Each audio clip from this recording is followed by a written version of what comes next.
Assalamualaikum warahmatullahi wabarakatuh. Saya Fahria, nomor urut 41 dari kelompok 2. Hari ini saya akan memaparkan hasil dari pelatihan pengawasan mutu pembangunan gedung secara e-learning yang berlangsung dari 16 Juni hingga 18 Juni 2025. Studi kasus yang diangkat yaitu pada tahap pelaksanaan pada pembangunan gedung kawasan kantor Kementerian Koordinator 3. Paparan ini akan dibagi menjadi 4 bagian utama. Yang pertama pendahuluan, profil lokasi studi kasus. Yang ketiga pembahasan, yang keempat penutup dan rekomendasi.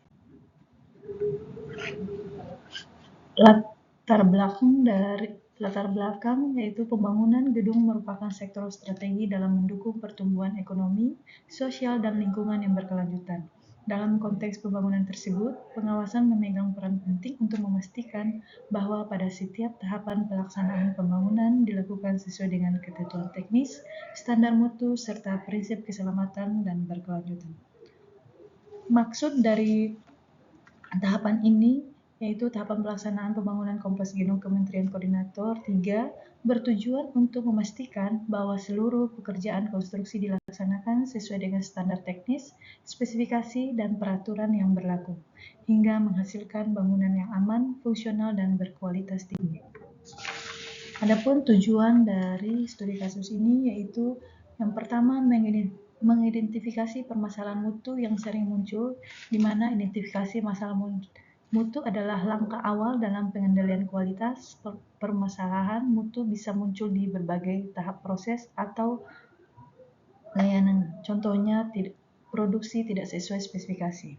Yang kedua, menilai risiko dan dampak dari permasalahan, yaitu setelah masalah mutu teridentifikasi, penting untuk menilai besar risiko dan dampaknya terhadap organisasi. Yang ketiga, menyusun strategi pengendalian mutu. Strategi pengendalian mutu bertujuan untuk mencegah, mendeteksi, dan memperbaiki masalah mutu.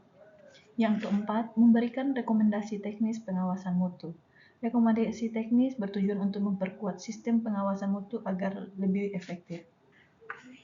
Identifikasi permasalahan. Berdasarkan dokumen Defect List Tower 1, ditemukan berbagai jenis cacat konstruksi antara lain plafon bocor dan tidak rata, dinding rembes dan cat tidak merata, MFE, mechanical electrical plumbing tidak berfungsi, kubikal toilet rusak atau belum terpasang, pintu tidak tersisi atau rusak, wallpaper terkelupas, lubang plafon belum tutup. Profil lokasi studi kasus. Pembangunan kompleks gedung Kementerian Koordinator 3 ini adalah untuk menyediakan ruang kerja ASN Kementerian Koordinator pada khususnya, dan juga menyediakan ruang kerja sementara swing space dan untuk ASN kementerian dan lembaga terkait pada tahap awal pembangunan Ibu Kota Negara atau IKN. Kawasan Kemenko 3 mencakup 4 tower utama, lengkap dengan fasilitas seperti multifungsi, halls dan jembatan through and walkway sepanjang 254 meter. Kompleks ini dirancang untuk menampung hingga 1.375 ASN. Selain itu, tersedia area parkir yang mampu menampung 120 mobil dan 120 sepeda.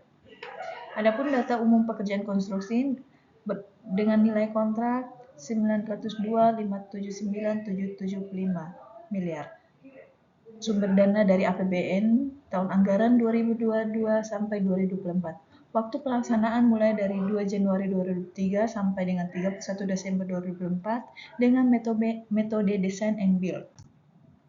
Profil lokasi studi kasus. Lingkup pekerjaan terdiri dari tahap pendahuluan, pekerjaan perancangan, pekerjaan persiapan, tower 1, tower 2, tower 3, tower 4, bangunan fasilitas, dan penataan kawasan. Pembahasan. Permasalahan pengawasan mutu. Yang pertama, kebocoran air di plafon dan dinding, risiko dan dampaknya risiko keselamatan, kebocoran listrik, kerusakan struktural. Strategi pengendalian mutunya yaitu inspeksi berkala dan sistem checklist untuk setiap tahap pekerjaan.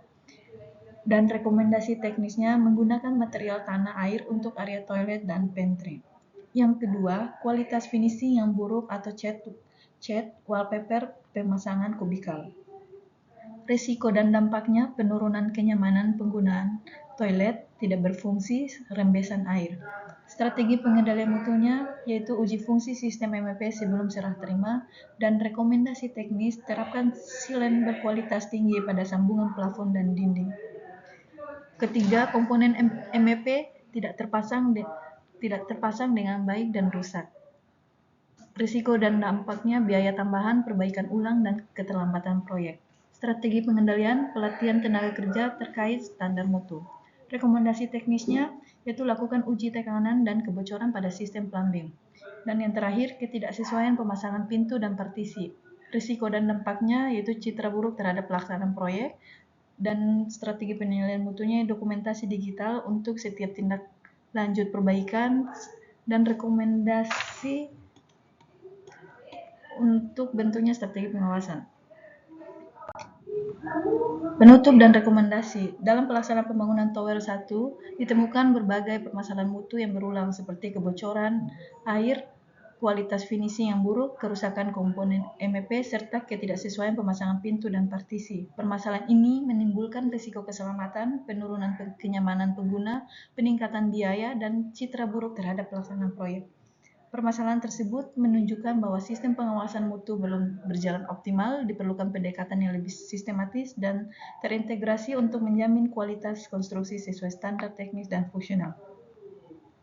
Rekomendasi yang pertama yaitu tingkat koordinasi antara kontraktor dan konsultan pengawas. Yang kedua, terapkan sistem digital untuk pelaporan dan dokumentasi mutu. Ketiga, lakukan audit mutu independen sebelum serah terima proyek. Dan terakhir, evaluasi dan revisi SOP pelaksanaan pekerjaan secara berkala. Terima kasih atas kesempatannya dan demikian.